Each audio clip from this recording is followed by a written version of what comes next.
За хребтами тянется на сотни километров тайга, где живут волки, олени, медведи и глухари. Я уже твердо решил, что когда вырасту, стану охотником, как и отец, братья и наш дед Василий Никитич. Все мужчины в нашем роду были охотниками. А как же иначе? Жизнь в Сибири суровая, по-другому не выжить, не прокормить семью и себя. Буду добывать соболя, заготавливать мех, ведь мех соболя ценится на уровне золота. Но потом случилось то, чего я никак не ожидал. Я еще не знал, что детские фантазии – это одно, а реальная жизнь – совсем другое. Ура, сегодня я становлюсь взрослым. С этой мыслью я вскочил с кровати, аккуратно сложил одеяло и в считанные секунды, натянув рубаху и штаны, выбежал из избы на улицу, туда, где на дереве висел умывальник. Но не успел я толком умыться, как во дворе показались братья и дед с отцом. Настроение у всех было оживленное, они о чем-то спорили, а потом вдруг все засмеялись. «Ну иди сюда, юноша, наши». Ему дарит его собственное ружье, посвящают в охотники. Потом старшие мужчины берут над ним шефство и начинается процесс обучения всем премудростям охоты. Как у всех нормальных деревенских жителей, хозяйство наше было добротным, с обширной обустроенной территорией, большими загонами для скота, с мастерской, сеновалом и хозяйственным двором с различной живностью для собственного потребления. Наша семья держала корову, овец, куры, гусей, кроликов и другую живность. В тайге у братьев было несколько заимок, которые оборудовал в свое время еще наш дед. И они каждый год, начиная с весны, занимались их текущим ремонтом. В этом году решено было идти в лес и жить там по несколько дней на каждой заимке. Старшие мужчины будут заниматься приведением в порядок нашего лесного хозяйства. Дед Василий Никитич пошел с нами как самый опытный охотник, который хорошо знал тайгу и правила выживания в ней. Собирались долго. Нужно было взять все необходимое для длительного пребывания в тайге, особенно лесных припасов. Хотя на заимках всегда имелся неприкосновенный запас.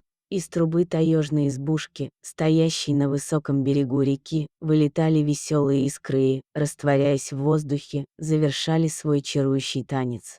Залитый голубым отблеском лунного света лес манил своей изысканной таинственностью. Хаотичный полет веселых искр наводили на покой и безмятежность. Эх, как же мне нравилось все это, чисто мужская компания, рядом все любимые родные люди и тайга, красивая, величественная и безмятежная. С утра решили разделиться. Братья с отцом отправились на дальнюю заимку. Мы с дедом остались на этой, на которой ночевали сегодня. Возвращение мужиков ждали через 4-5 дней. Все свободное время мы проводили за стрельбами. Дед учил меня, и надо сказать, что у меня неплохо получалось. В тот день после обеда дед уснул. С пожилыми так часто бывает. А у меня, наоборот, был такой прилив силы и энергии, что казалось, если на пути попадутся горы, то я, не задумываясь, их сверну. Я решил немного прогуляться по тайге, разведать местность, посмотреть, что да как. Я уже отошел от избушки на приличное расстояние, когда вдалеке услышал 2 выстрела, совсем в другой стороне от нашей заимки. Это точно был не дед, но и не братья с отцом. Им еще по времени было рано возвращаться. Может быть, какие-нибудь знакомые охотники, их тут много в тайге бродит.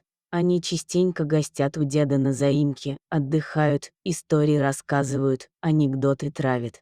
Я, конечно, был еще совсем глуп и не чувствовал опасности. Ружья со мной не было, а вот любопытство, хоть отбавляй. Еще один выстрел прогремел, где-то совсем рядом, и я поспешил на звук. Человек с ружьем стоял у небольшой ямы. Синее-пресинее небо без единого облачка, все вокруг залито яркими лучами весеннего солнца. Маленький медвежонок барахтался в траве. Он даже не подозревал, что над ним нависла смертельная опасность. Человек уже навел на яму ружье. Ничего не подозревающий малыш смотрел на него внимательными глазами, слегка поскуливал и ворчал. Я понял, что никогда в жизни не смогу забыть эту сцену. Он так и будет стоять перед моими глазами. Сердце мое разрывалось от жалости и отчаяния. Я должен был что-то сделать. Мне было уже все равно. Будь что будет. Не смей стрелять. Я плашмя упал в яму, закрывая малыша своим телом. В это самое время прогремел выстрел. Мужик нажал на курок. В плечо вонзилась жужжащая свинцовая оса. От боли я потерял сознание. Очнулся через какое-то время уже в избушке. Рядом был дед Василий. Он убил медвежонка. Первое, что я спросил, когда пришел в себя и осознал, что произошло. Лежи, тебе нельзя много говорить. Все хорошо с твоим медвежонком. Убьешь его, как же, ответил дед. Когда у него такой защитник есть, себя не пожалел, а ведь мужик тот мог тебя застрелить. Но рана не опасная, пуля прошла на вылет. Нам всем сегодня повезло, ты жив остался, а он не стал убийцей. Но правда, сбежал и бросил тебя истекать кровью. Хорошо, что я слышал выстрел и вовремя всполошился. Прибежал и нашел тебя в этой яме, а под тобой этого кроху. История эта совсем подкосила меня. Жизнь стала серой. Я не знал, куда себя деть и что делать. Я понял, что охота — это не мое. Я никогда в жизни не смогу выстрелить в живое существо, особенно когда вижу его глаза. Это не по мишеням и консервным банкам стрелять, это другое. Вернувшиеся братья посовещались с дедом и отцом и пришли к заключению, что я слишком ранимый, впечатлительный, и чтобы залечить душевную рану, мне надо остаться здесь, в тайге, набраться душевного спокойствия. Только природа способна вылечить меня. Со мной останется дед, а они по очереди будут периодически пополнять нам запасы еды. Тем более, что нужно было еще вырастить того самого медвежонка, которого я спас. Так что до осени мы остались с дедом на заимке.